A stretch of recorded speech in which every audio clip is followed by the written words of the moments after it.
Students, स्वागत है आपका आपके अपने यूट्यूब चैनल मैकेनिकल वाइटमिन में।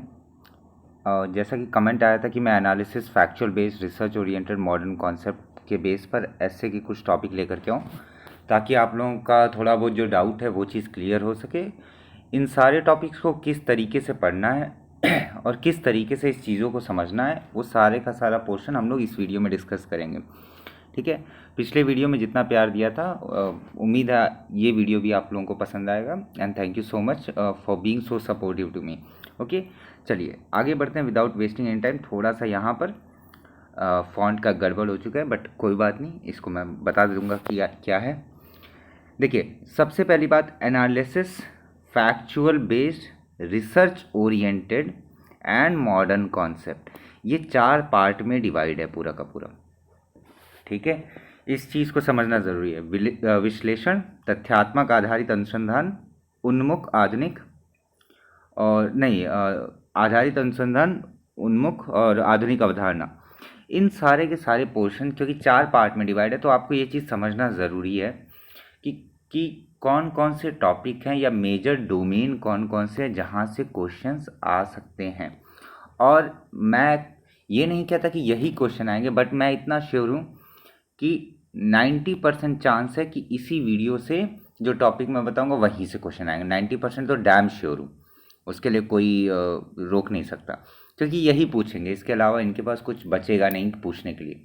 हाँ, ये बात और है कि क्योंकि अब समय कम बचा है, मुश्किल से आप लोगों के पास 7 से 8 दिन है, देखा जाए तो 3-4 दिन इस महीने के और बाकी आपके 6 दिन उस दिन के, तो 10 दिन 9 दिन कुछ मिला करके बचे हुए हैं। तो मेक श्योर करिए कि आप पूरी तरीके से यूटिलाइज करिए उस टाइम को। ठीक है, सो देखिए, अब जो डोमेन है इसका, वो डोमेन होता है एक साइंस एंड टेक का पोर्शन, जो कि कहाँ कहाँ आ जाएगा, रिसर्च ओरिएंटेड और मॉडर्न कॉन्सेप्ट में इंक्लूड हो जाएगा।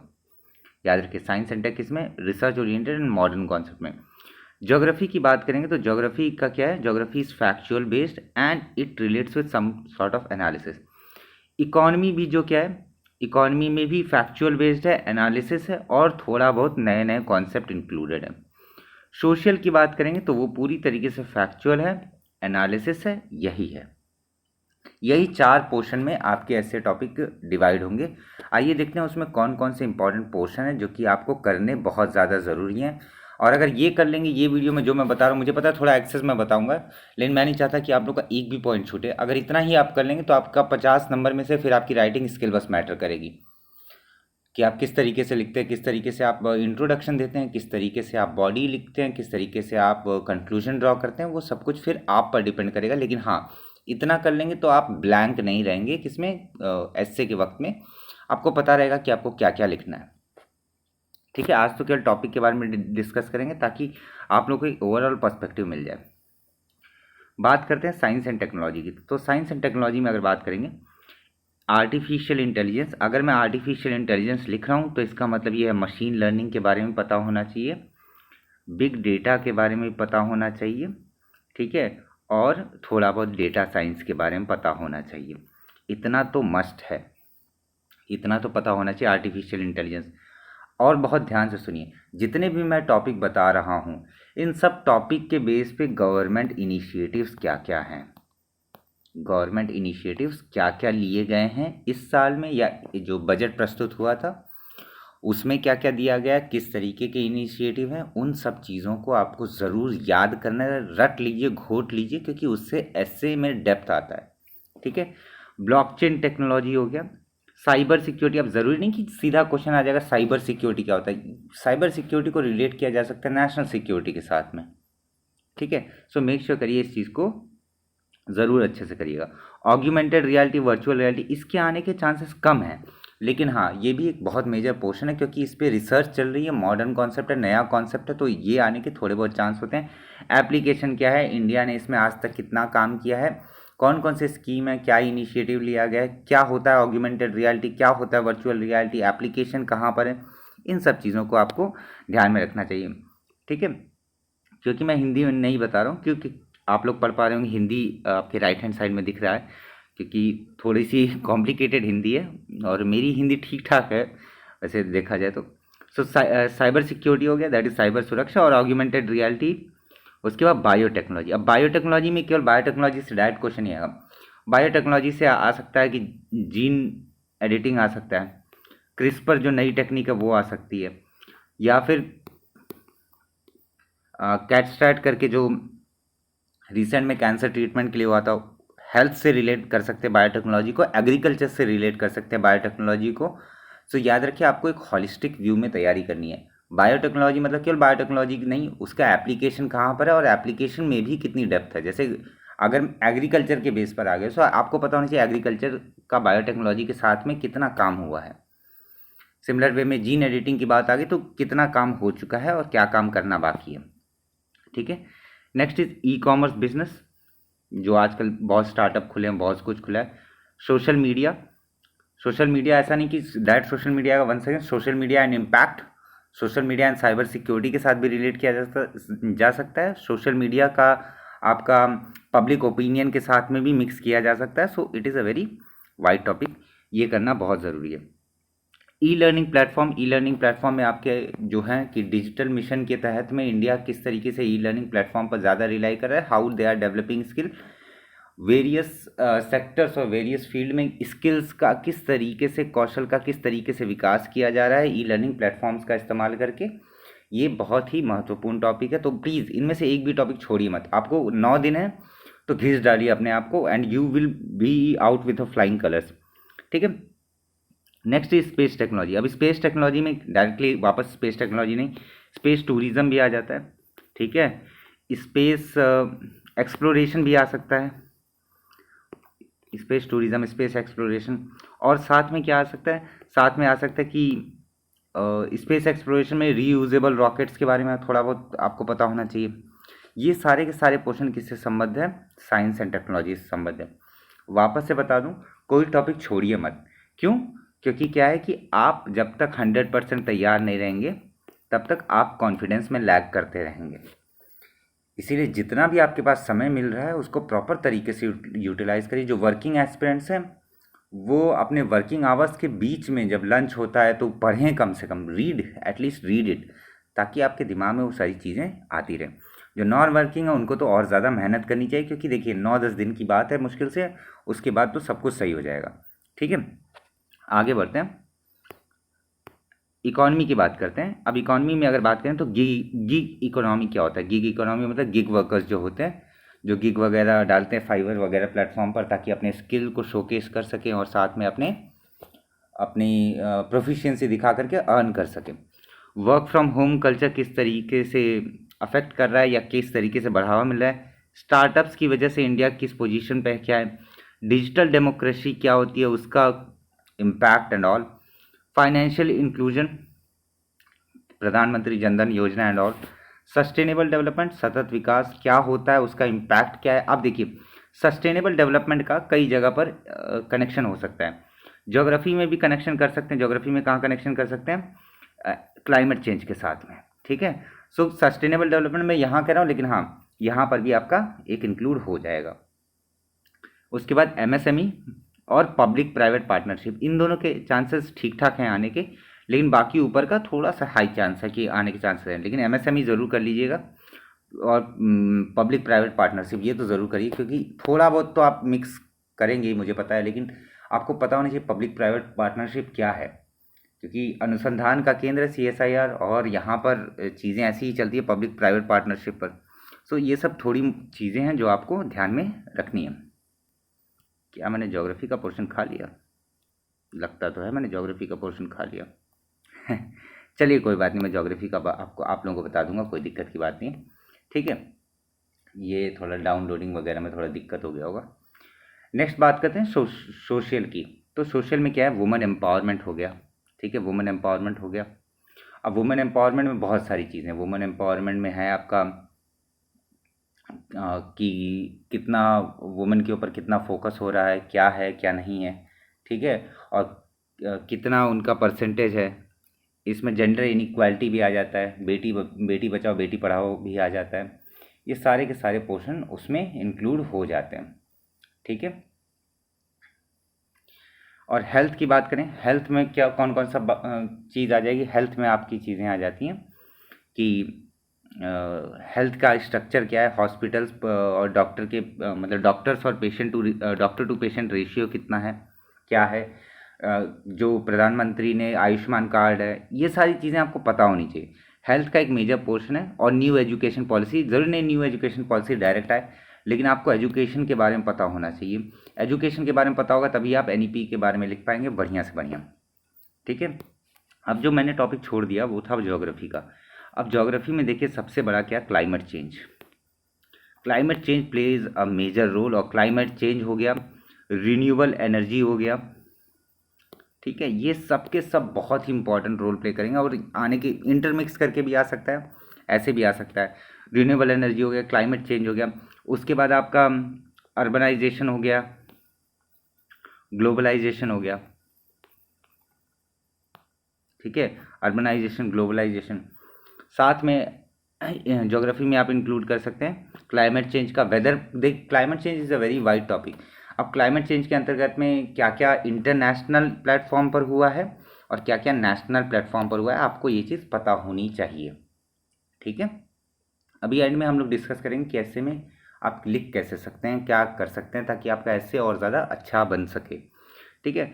सो यहाँ पर हो गया आपका अर्बनाइजेशन, ग्लोबलाइजेशन, उसके बाद आप आ गया आपका new education policy, health, women empowerment, ये सारे सोशल पोर्शन में आ गए।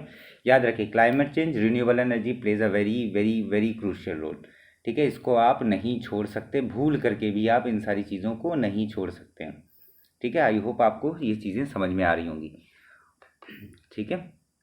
चलिए अब बात करते हैं कि आप किस तरीके से, आपको फ्लो ऑफ द एसे पर क्या ध्यान रखना है, कैसे क्या करना है। ठीक है। सबसे पहले कोई भी अगर, सबसे पहले 3 टॉपिक दिए होंगे, याद रखिए। सेक्शन बी में you will have A, B and C. 3 topic आपको दिए होंगे।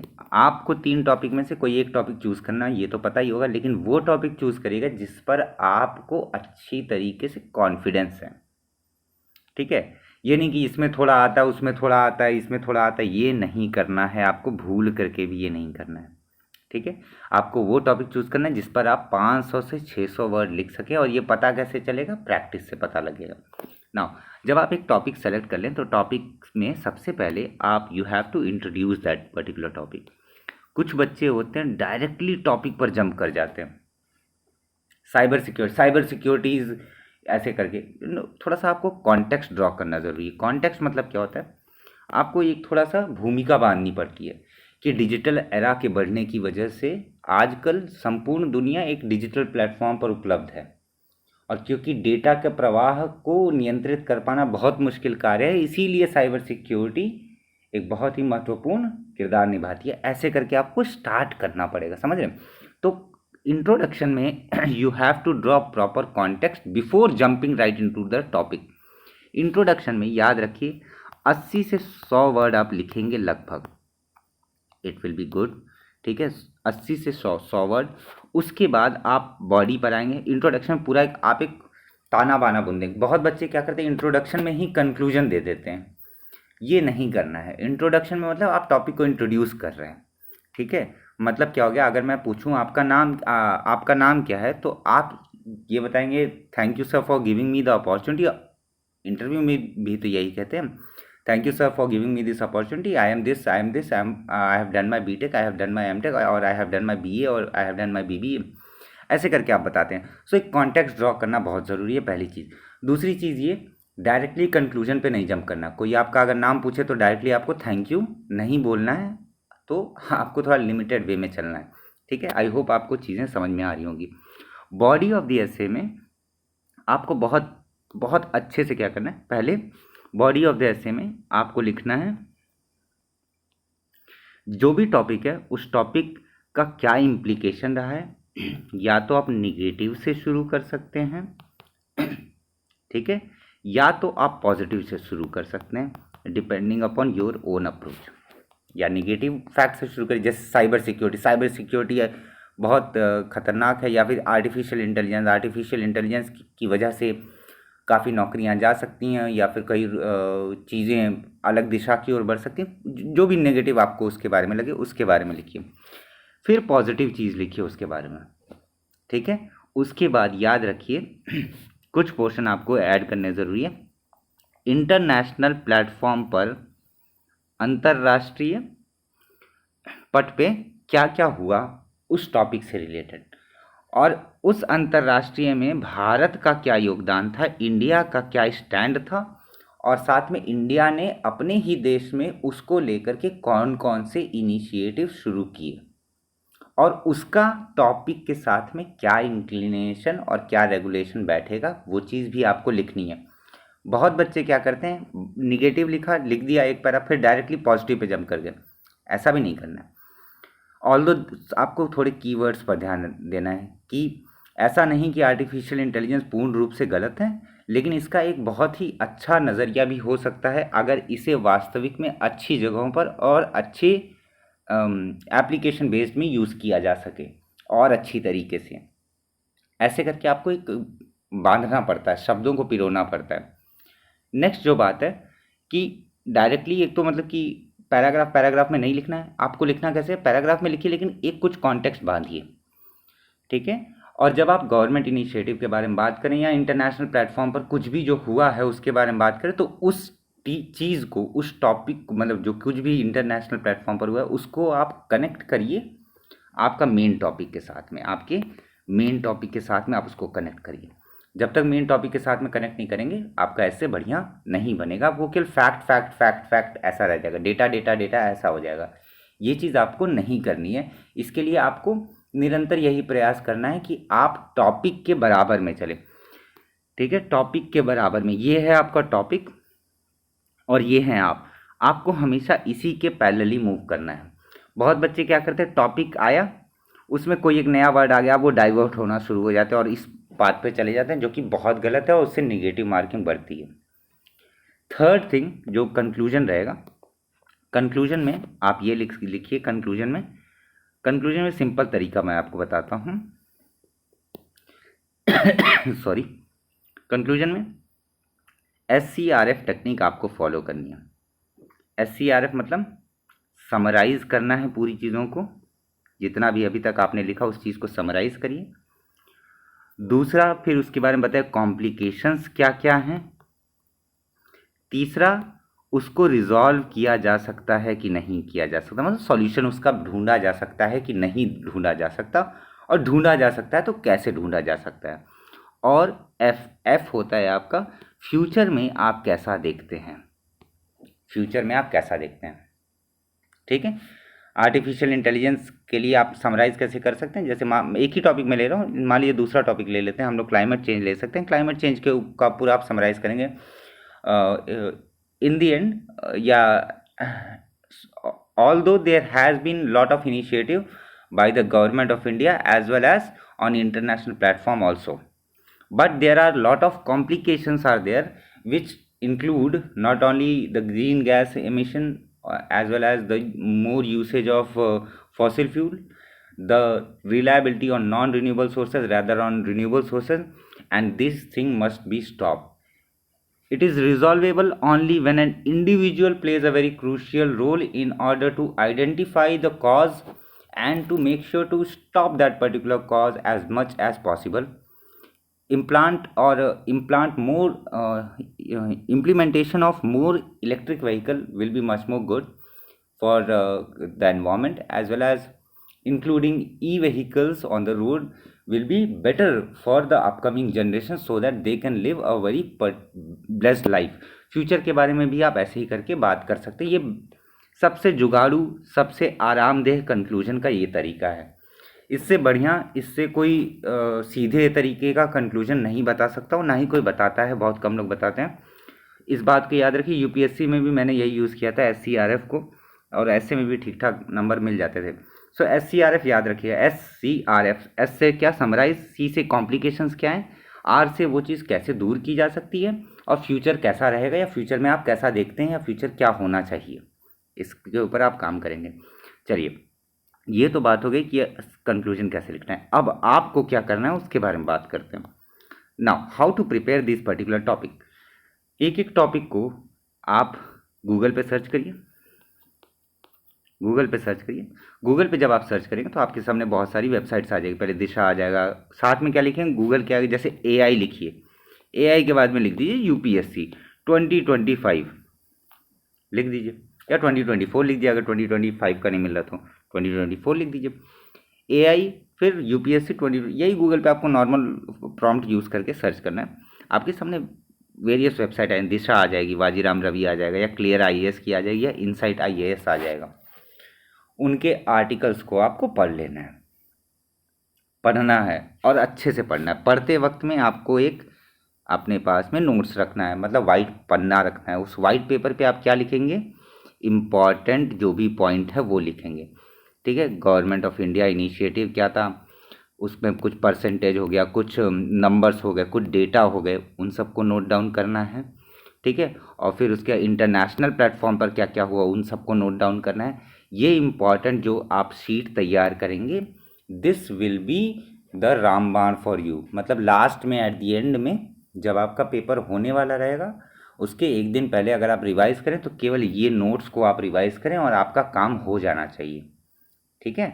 तो ये तो आप करिए। जैसे आप पढ़ रहे हैं, पढ़ते वक्त में एक पेपर ले लीजिए, वाइट पेपर, उसके ऊपर शीट पर लिखना शुरू करिए कि आर्टिफिशियल इंटेलिजेंस में ये है, आर्टिफिशियल इंटेलिजेंस में ऐसा होता है, चीज़ें ये है, कौन कौन से कदम उठाए गए, एप्लीकेशन कहाँ कहाँ इस्तेमाल कर सकते हैं, कोई इंपॉर्टेंट डेटा मिल गया, कोई इंपॉर्टेंट फैक्ट मिल गया, कोई इंपॉर्टेंट अच्छा कोट मिल गया, उन सबको आप यूज़ कर सकते हैं बहुत आराम से।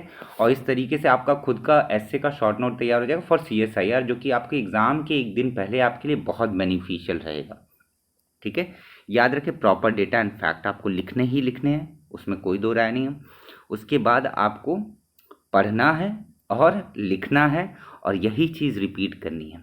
बहुत बच्चे, मेरे पास बहुत बच्चों का फ़ोन आया, कहे कि सर मुझे मटेरियल चाहिए।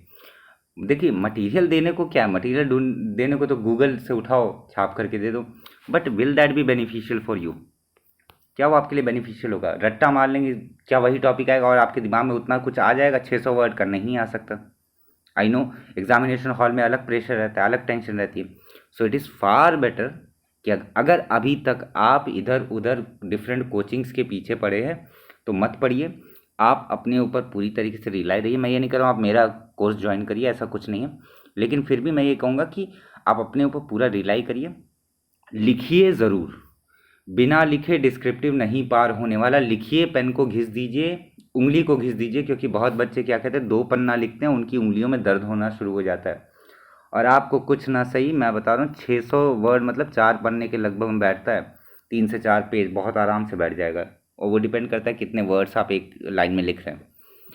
सो 2 पन्ने में लोगों का हाथ दुखने लगता है। इसीलिए मैं फार बेटर बता रहा हूँ कि मेक श्योर कि आप डेली लिखिए, और धुआं कर दिए। धुआं मतलब इन द सेंस अच्छा खासा लिखिए। जो जो वर्क नहीं कर रहे हैं, जो नॉन वर्किंग है, उनको तो दिन में कुछ ना सही 4 ऐसे लिखने चाहिए। 4 ऐसे लिखिए, कोई मौका मत छोड़िए, कोई भी एक गैप मत छोड़िए कि कल को चल करके आप ये कहें कि काश मैंने थोड़ा सा वहाँ पर और प्रैक्टिस कर लिया होता। नहीं, ये करना ही नहीं है, पीछे मुड़ करके देखना ही नहीं है। निकलिए तो एकदम फ्लाइंग कलर्स के साथ निकलिए। सो क्या 4 ऐसे आप डेली लिखते हैं तो 4 ऐसे बहुत रोल प्ले कर जाता है, बहुत अच्छा रोल प्ले कर जाएगा, ठीक है। सो ये चीज़ याद रखिए। जो वर्किंग एस्पिरेंट है, उन लोगों को क्या करना चाहिए, उन लोग को पढ़ना चाहिए ज़्यादा। आप पढ़िए ज़्यादा से ज़्यादा। उसके बाद कुछ ना से घर पहुँचिए तो 2 ऐसे तो लिखिए। 2 ऐसे, एक एक टॉपिक, एक वैल्यू बेस से उठा लीजिए, एक टेक्निकल से उठा लीजिए, या इस वाली एनालिसिस से उठा लीजिए। उठा करके दोनों पर आप ऐसे लिखिए, ठीक है। कम लिखिए ज़रूर, ये बात याद रखिए। बिना बिना लिखे कुछ नहीं हो सकता, ठीक है। अगर आप मेरे ही इनिशिएटिव के साथ में जुड़ना चाहते हैं, so this is the fees 199। बहुत बच्चे कह रहे हैं कि सर डिस्काउंट कर दो, कम कर दो। ये चैरिटी में जाने वाला है वैसे भी, तो मैं इसमें कम करूँगा तो बाकी बच्चों के लिए वो चीज़ सही नहीं रहेगी। अपने लिए नहीं, अपने लिए नहीं है ये, ठीक है। वो तो बच्चों ने कहा था, तब जाकर के इसका इतना प्राइस है। And this everything will go in charity. Now mechanical vitamin, आप इस QR कोड को स्कैन करके पे कर सकते हैं, और the UPI ID is this. After payment you can send the screenshot at this particular number. Once again, मेरा कॉन्टैक्ट नंबर ये है, और मैं आप लोगों से रिक्वेस्ट करता हूँ, रिक्वेस्ट है, हाथ जोड़ करके विनती है कि प्लीज़ पहले व्हाट्सएप करें, ठीक है। पहले व्हाट्सएप करें। बहुत बच्चे का कॉल आता है और मैं ऑफिस में रहता हूँ, that is not good at all. So that's why मैं रिक्वेस्ट कर रहा हूँ, आई एम रिक्वेस्टिंग यू, ठीक है, हाथ जोड़ करके, कि सबसे पहले आप मुझे इस नंबर पे व्हाट्सएप करें। जैसे ही मैं देखूँगा मैं तुरंत रिप्लाई कर दूँगा, ठीक है, इस नंबर पे आप व्हाट्सएप करें, उसके बाद मैं अगर फ्री रहा तो मैं आपको खुद कॉल बैक कर लूँगा। ठीक है, और कोई भी डाउट हो, कोई भी दिक्कत हो, कुछ भी हो, ठीक है, मैं हूँ आप लोगों के साथ। जो कुछ भी रहे आप मुझे इस नंबर पे पूछ सकते हैं, मैं बताने को तैयार हूँ। ठीक है, मेक श्योर करिए कि अपने टाइम का प्रॉपर यूटिलाइज करें, प्रॉपर यूटिलाइजेशन ज़रूरी है। ठीक है, और वीडियो कैसी लगी ये आपका बताना आपका दायित्व है कि आपको सही लगा कि नहीं लगा। ये वीडियो अगर सही लगी है तो उम्मीद है कि आप लोग लाइक करेंगे। ठीक है, अपने दोस्तों के साथ शेयर करिए। बाकी तो सारे यूट्यूबर कहते ही हैं, बाकी मेरी यही रिक्वेस्ट है कि इसको ज़्यादा से ज़्यादा लोगों तक पहुंचाइए। बस मेरा यूट्यूब चैनल खोलने का बस एक ही मकसद था, it was never to earn money but to guide student. ठीक है, रिमेंबर इट। तो मुझसे जितना बन पड़ेगा आई विल गिव माई 110%। ठीक है, जो बच्चे मेरे साथ जुड़े हैं वो लोग भी देख रहे हैं कि I am trying my level best, जितना हो सकता है मैं उतना कर रहा हूँ। सो आप भी अपना 110% दीजिए और ये एग्ज़ाम क्लियर करिए, और बाद में इसी वीडियो के कमेंट में आकर के कहिए sir thank you so much, मेरा क्लियर हो गया। ठीक है, तो I will feel much better, मुझे प्राउड फील होगा फिर। ठीक है, सो इसी प्यारी सी बात को अपने दिमाग में रखते हुए वीडियो को एंड करता हूँ। अपना ढेर सारा ख्याल रखिएगा। कोई भी डाउट हो, क्वेरी हो, आप कमेंट कर सकते हैं। वापस से मैं अपना पर्सनल नंबर आप लोगों को दिखा दूँ, लेकिन केवल व्हाट्सएप करिएगा, रिक्वेस्ट है, केवल और केवल व्हाट्सएप करिएगा, ये रिक्वेस्ट है आप लोगों से। ठीक है, 9555803202 व्हाट्सएप करिएगा। उसके बाद मैं खुद आप लोगों को कॉल कर लूँगा।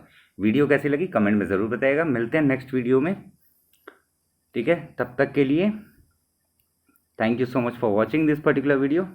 अपना ढेर सारा ख्याल रखिए, अच्छे से पढ़ाई करिए, कलम को घिस दीजिए, हाथ को घिस दीजिए। मात्र 8-9 दिन की बात है, उसके बाद तो चीज़ें सब भली चंगी हो ही जाएंगी। ठीक है, so thank you so much for watching. मिलते हैं नेक्स्ट वीडियो में, तब तक के लिए जय हिंद, जय भारत।